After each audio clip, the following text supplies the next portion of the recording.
खबर गाजियाबाद से है। मरियम हॉस्पिटल से मानवता को शर्मसार करने वाली घटना सामने आई है, जहां एक बच्ची की ऑक्सीजन नहीं मिलने पर मौत हो गई। बच्ची मरियम हॉस्पिटल में भर्ती है और उसकी मौत वहां पर हुई। बच्ची की बिगड़ती हालत को देखकर उसे पहले हायर सेंटर रेफर किया जाना था। मरियम हॉस्पिटल की एम्बुलेंस 6,000 रुपये जिसका चार्ज था, तो बच्ची के परिजनों ने दूसरे हॉस्पिटल से 4,000 रुपये में एम्बुलेंस मंगाई। आरोप है कि इसको लेकर मरियम हॉस्पिटल के एम्बुलेंस ने बच्ची से ऑक्सीजन का मास्क उतार दिया, जिससे बच्ची की तबीयत बिगड़ गई और उसकी मौत हो गई। इस घटना से बच्ची के परिजन बेहद गुस्से में। मैंने कहा एम्बुलेंस के लिए अगर बुलाना है तो इन्होंने कहा कार्ड ले लो और बुला लो। उस एम्बुलेंस ने 6,000 रुपये मांगे। मैंने अपने दोस्त के पास फ़ोन करा, मैंने कहा कोई एम्बुलेंस ऐसी है जिसके पास ऑक्सीजन और डॉक्टर हो उसी का एम्बुलेंस में हो, तो उनने बोला कि हाँ है, 4,000 लगेंगे। मैंने कहा भेज दो जी। तो एम्बुलेंस वो आती है जिसका नंबर इन्होंने दिया था, और वो एम्बुलेंस हमें कांटेक्ट न करके सीधे डॉक्टर का फोन एम्बुलेंस वालों के पास जाता है और वो सीधे ऊपर आता है। ऊपर आने के बाद में वो लेके चला जाता है चेयर वापस, और ना मेरे कुछ बताने से ना उनके कहने से। जब वो हमने उसे दूसरे हॉस्पिटल ले जाने के लिए आया था, तो बगैर बताए एम्बुलेंस वाला क्यों चला गया। और डॉक्टर साहब ये भी नहीं बता रहे थे इस बच्ची को क्या हुआ क्या नहीं हुआ। वो मृत हो चुकी थी, सीना दाब दाब। तो आपका ये आरोप है कि एम्बुलेंस उनकी मर्जी की ना मंगाने पर उन्होंने ऑक्सीजन सप्लाई रोक। मेरा आरोप ये है कि एम्बुलेंस उनकी मर्जी की ना मंगाने और दूसरे हॉस्पिटल में शिफ्ट करने के चक्कर में इन लोगों ने हमारी बच्ची को लापरवाही से मार दिया। महोबा में दहेज में भैंस नहीं मिलने पर एक महिला के साथ मारपीट का मामला सामने आया। पीड़ित महिला ने ससुराल पक्ष के लोगों के खिलाफ पुलिस में मुकदमा दर्ज कराया है। पुलिस मामले की जांच में जुट गई है। मामला अजनर इलाके का है। महिला की 2 साल पहले शादी हुई थी। महिला का आरोप है कि ससुराल के लोग अब भैंस और 1 लाख रुपए की डिमांड कर रहे हैं। बेटा आपका क्या नाम है, क्या घटना हुई, कैसे चोट लगी आपको? हमारा सविता यादव नाम है। हमारे पति और सास ने दोनों ने मिलकर मारा है।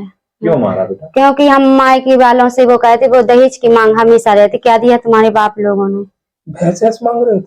नहीं, भैंस भी मांग रहे थे। इतना छोटा सा बच्चा है, बच्चा हुआ तो सास कह रही काला है, जे है वो है। और कितने रुपए दिए थे पापा ने शादी के समय आपके? 4-5 लाख रुपए दिए थे जी। और जेवर भी दिया था। रोज मारता था, कभी कदार मारता? नहीं, 2 साल हो गए, हमें 3-4 बार मार चुके। आपकी बार ज्यादा ही मारा, तब हमने जी आगे कदम बढ़ाया। हाथरस में एक हैरान करने वाला मामला सामने आया। एक शख्स ने करीब 30 साल बाद अपने पिता की हत्या का राज खुला है। मां और 2 भाइयों पर पिता की हत्या कर घर में दफनाने का आरोप लगाया गया है। इस आरोप के बाद पुलिस और प्रशासनिक अफसरों की मौजूदगी में घर के आंगन में खुदाई की जा रही है। मामला मुरसान कोतवाली क्षेत्र के गिलोदपुर का गांव है। बुद्ध सिंह ने डीएम से मामले की शिकायत की थी। आरोप है कि 30 साल पहले घर के गांव के एक रसूखदार शख्स राजवीर का आना जाना था, जिसका पिता विरोध करते थे। एक रात मां और मिला राजवीर भाई प्रदीप और मुकेश ने पिता के मुंह में कपड़ा ठूसकर गला दबाकर हत्या कर दी और घर में गड्ढा खोदकर शव दफना दिया। अब नरकंकाल की तलाश में 15 फीट गहरा गड्ढा खुदवाया जा रहा है। उनमें आए दिन विवाद होता था और झगड़ा होता था, लेकिन वो झगड़े को लेके इन लोगों ने उनको टंटाई खत्म कर दिया बिल्कुल मैटर।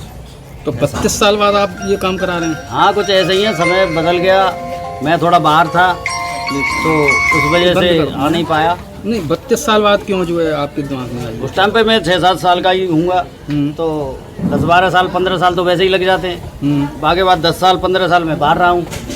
उसके बाद यहाँ आया तो मुझे कुछ सबूत मिले हैं मम्मी के द्वारा, बड़े भाई के द्वारा। तो जब कुछ दिमाग में आई है बात।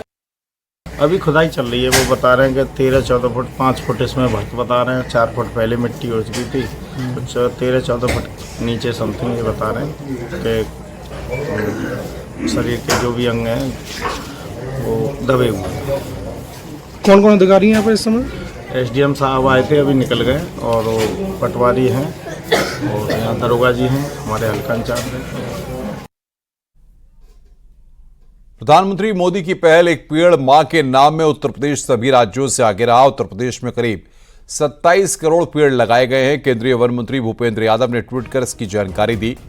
उन्होंने उत्तर प्रदेश के लोगों को इसके लिए बधाई दी है।